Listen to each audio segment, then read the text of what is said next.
আসসালামু আলাইকুম। এটি হলো বিজয়পুর চীনামাটির পাহাড়। এটি নেত্রকোনার দুর্গাপুর উপজেলায় অবস্থিত।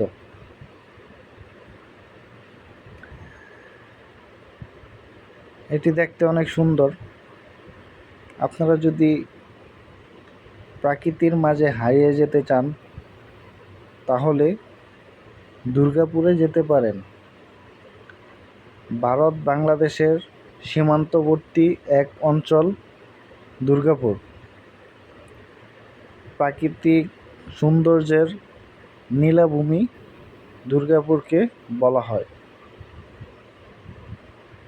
বিজয়পুর চীনামাটির পাহাড় বাংলাদেশের একমাত্র চীনামাটির পাহাড়।